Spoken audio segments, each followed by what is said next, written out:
నమస్తే, welcome to hashtag you. నేను మీ Rajesh. So ఇప్పుడు తెలంగాణ రాష్ట్ర రాజకీయాల్లో ఫిరాయింపు సంబంధించినటువంటి ఎమ్మెల్యే అంటే జంపింగ్ ఎమ్మెల్యేల యొక్క కాక కొనసాగుతోంది. ఇప్పటికే కేటీఆర్ వాళ్ళందరినీ గ్రిల్ చేసే కార్యక్రమానికి బీఆర్ఎస్ పార్టీ వ్యూహాత్మకంగా రంగం సిద్ధం చేసుకుంటూ ఉంటే దానికి కాంగ్రెస్ పార్టీ నాయకులు కూడా కౌంటర్ ఇస్తున్నారు. అంటే మీరు చేస్తేనేమో సంసారం, మేము చేస్తే వ్యభిచారమా అంటూ కూడా మంత్రి జూపల్లి లాంటి వాళ్ళు కూడా గాంధీ భవన్ వేదికగా కౌంటర్ చేస్తూ ఉన్నారు. మరోవైపు స్పష్టంగా బీఆర్ఎస్ పార్టీ ఇప్పుడు వ్యూహాత్మకంగా ఇప్పటికే బంతి స్పీకర్ కోర్టులో ఉన్నటువంటి నేపథ్యంలో స్పీకర్ కూడా కొంత వాళ్ళతోటి వివరణ తీసుకున్నటువంటి నేపథ్యంలో ఆ ఎమ్మెల్యేలు అందరూ తెగేసి మరీ చెప్తున్నారు, మేమంతా బీఆర్ఎస్ పార్టీ ఎమ్మెల్యేలే, మేము కాంగ్రెస్ పార్టీలో కలవలేదు, మేము కేవలం సీఎం రేవంత్ రెడ్డి గారిని కలిసింది మేము నియోజకవర్గ అభివృద్ధి ఎజెండాతోటే మేము కలిసాము అనేది స్పష్టంగా చెప్తూ ఉన్నారు. మరి ఇప్పుడు టెక్నికల్గా కోర్టులో లేదు అంటే స్పీకర్ ఏ విధంగా దీన్ని పరిగణిస్తారో అన్నది కొంత ఉత్కంఠను రేపుతోంది. సో ఇప్పుడు స్పీకర్ ఏం నిర్ణయం తీసుకుంటారనేది ఇప్పుడు రాజకీయ వర్గాలతో పాటుగా ఒక రకంగా రాజకీయంగా నిశ్చితంగా గమనిస్తున్నటువంటి తెలంగాణ ప్రజల్లో కూడా ఒక రకమైనటువంటి ఉత్కంఠ నెలకొంది. సో ఇప్పుడు తాము పార్టీ మారలేదనేది బీఆర్ఎస్ పార్టీలో ఉన్నామని, బీఆర్ఎస్ పార్టీ బీఫామ్ పైనే గెలిచామనేది కాంగ్రెస్కి వెళ్ళినటువంటి ఆ ఎమ్మెల్యేలందరూ కూడా చెప్తూ స్పీకర్ వివరణ ఇచ్చేశారు. అయితే ఇప్పుడు ఆ వివరణ దానికి సంబంధించినటువంటి పత్రాలను కూడా బీఆర్ఎస్ పార్టీ నుంచి కోర్టుకు వెళ్ళినటువంటి ఎమ్మెల్యేలు కొంత కేపీ వివేకానంద్ గౌడ్ కానీ లేదంటే కౌశిక్ రెడ్డి కానీ లేకుంటే ఇట్లా వీళ్ళందరూ కూడా వాళ్ళు స్పీకర్కి పంపించారు. మరి ఈ నెల 14లోగా రిప్లై ఇవ్వాలని స్పీకర్ కూడా సూచించారు. అయితే ఇప్పుడు ఫిరాయింపు ఎమ్మెల్యేలు ఇచ్చినటువంటి వివరణ కాపీలపైన బీఆర్ఎస్ న్యాయవాదులతో కసరత్తు చేస్తోంది. ఇప్పటికీ ఏం చేయాలనే దాని మీద కొంత మేధోమదనం జరుగుతుంది. ఎలా ముందుకెళ్లాలనే దానిపైన కూడా న్యాయ నిపుణుల సలహాలు కూడా తీసుకుంటోంది బీఆర్ఎస్ పార్టీ. అయితే ప్రస్తుతం స్పీకర్ బెంగళూరులో జరుగుతున్నటువంటి 11వ కామన్వెల్త్ పార్లమెంట్ అసోసియేషన్ సంబంధించినటువంటి ఇండియా కొంత రీజియన్ కాన్ఫరెన్స్లో ఆయన పాల్గొంటూ ఉన్నారు. అంటే ఆయన వచ్చిన తర్వాత దీనికి సంబంధించి ఒక అడుగు ముందుకు పడే అవకాశం ఉంటుంది. సో ఈ నెల 14 వరకు కాన్ఫరెన్స్ కొనసాగే అవకాశాలు బెంగళూరులో ఉన్నాయి. అయితే స్పీకర్ వచ్చిన తర్వాత ఎలాంటి నిర్ణయం తీసుకోబోతారన్నది ఇప్పుడు తెలంగాణ రాజకీయ వర్గాల హాట్ టాపిక్గా మారుతోంది. సో ఇప్పుడు ఫిరాయింపు ఎమ్మెల్యేలు ఇచ్చినటువంటి వివరణకు స్పీకర్ సంతృప్తి చెందుతారా లేదా అన్నదే ఇక్కడ ప్రధానమైనటువంటి చర్చ.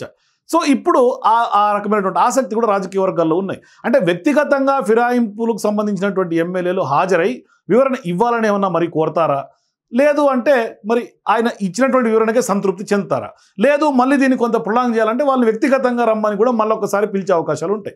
మరోవైపు బీఆర్ఎస్ పార్టీ నుంచి కూడా స్పీకర్ కోర్టులో కొంత వివరించబోయే అవకాశాలు ఉన్నట్టుగా కూడా అందుకు న్యాయవాదులు వాదనలు వినిపించేందుకు కూడా సిద్ధమవుతున్నట్లుగా సమాచారం.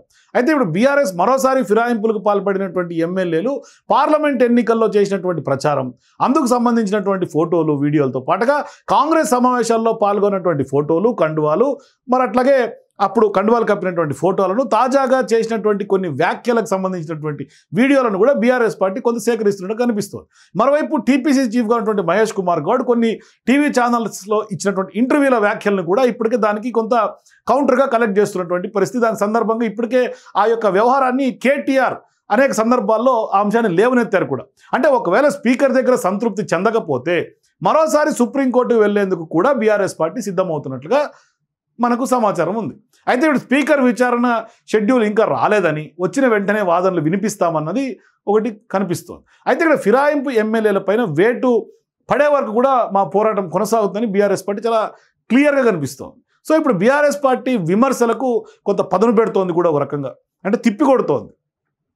అంటే ఫిరాయింపులకు చేసినటువంటి ఎమ్మెల్యేలు పార్టీ మారలేదని స్పీకర్కి సమాధానం చెప్పడంతో కొంత సిగ్గుచేటనే విమర్శలు గుప్పిస్తున్నారు బీఆర్ఎస్ పార్టీ అగ్రనాయకులు. అంటే రేవంత్ను కలిసింది కేవలం నియోజకవర్గ అభివృద్ధి కోసం అంటే మరి ప్రజలు నమ్ముతారా?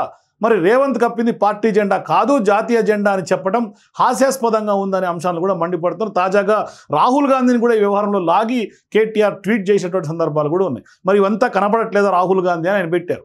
సో ఇప్పుడు జాతీయ జెండాను అవహేళన చేయడం సరికాదని, దొంగతనం చేసి తప్పించుకోలేరనే స్థితిలో ఎమ్మెల్యేలు ఉన్నారని, ఇప్పటికే పార్టీ విశ్వాసం కోల్పోయారనేది బీఆర్ఎస్ పార్టీ వాదన.